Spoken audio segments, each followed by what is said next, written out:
Sophonie, chapitre 1. Paroles que l'Éternel adressa sous le règne de Josias, fils d'Amon, roi de Juda, à Sophonie, fils de Coushi, fils de Guédalia, descendant d'Amaria et d'Ézéchias. Je vais tout balayer de la surface de la terre, l'Éternel le déclare. Je balayerai les hommes de même que les bêtes. Je balayerai aussi les oiseaux dans le ciel et les poissons des mers, tout ce qui fait trébucher les méchants. Je retrancherai les humains de la surface de la terre, l'Éternel le déclare. Je vais lever la main contre le peuple de Juda et contre tous ceux qui habitent Jérusalem.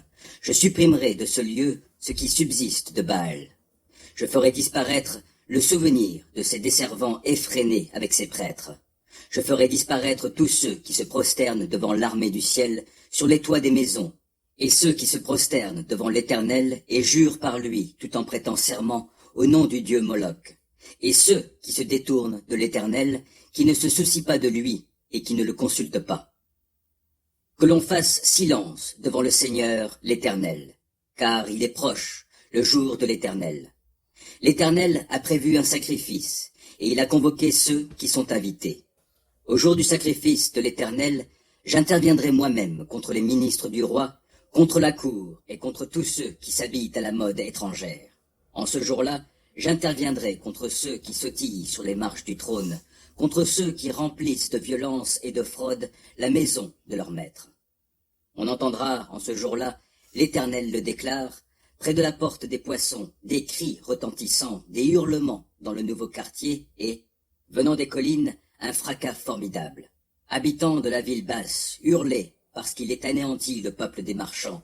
Tous ceux qui croulent sous l'argent vont être exterminés. En ce temps-là, je fouillerai Jérusalem avec des torches, et je châtierai tous les hommes qui croupissent, tel un vin sur sa lie, se disant en eux-mêmes que l'Éternel ne fait ni du bien, ni du mal. Leurs richesses seront pillées, leurs maisons dévastées. Ils auront bâti des demeures, mais ils n'y habiteront pas. Ils auront planté des vignobles, mais ils n'en boiront pas le vin. Car voici qu'il est proche, le jour de l'Éternel. Oui, ce grand jour est proche, il arrive à grands pas. On entendra des cris amers au jour de l'Éternel. Le guerrier le plus brave poussera des grands cris. En effet, ce jour-là est un jour de colère, c'est un jour de détresse et de malheur, un jour de destruction et de désolation, un jour d'obscurité et d'épaisses ténèbres. C'est un jour de nuages et de brouillards épais, jour où retentiront la sonnerie du cor et des clameurs de guerre contre les villes fortes et les hautes tours d'angle. Je plongerai les hommes dans la détresse, et, comme des aveugles, ils marcheront en tâtonnant parce qu'ils ont péché contre moi, l'Éternel. Leur sang sera versé comme de la poussière, et, comme des ordures, leurs corps seront jetés. Leur argent et leur or ne pourront les sauver au jour de la colère de l'Éternel, lorsqu'il consumera la terre tout entière par le feu de son amour bafoué.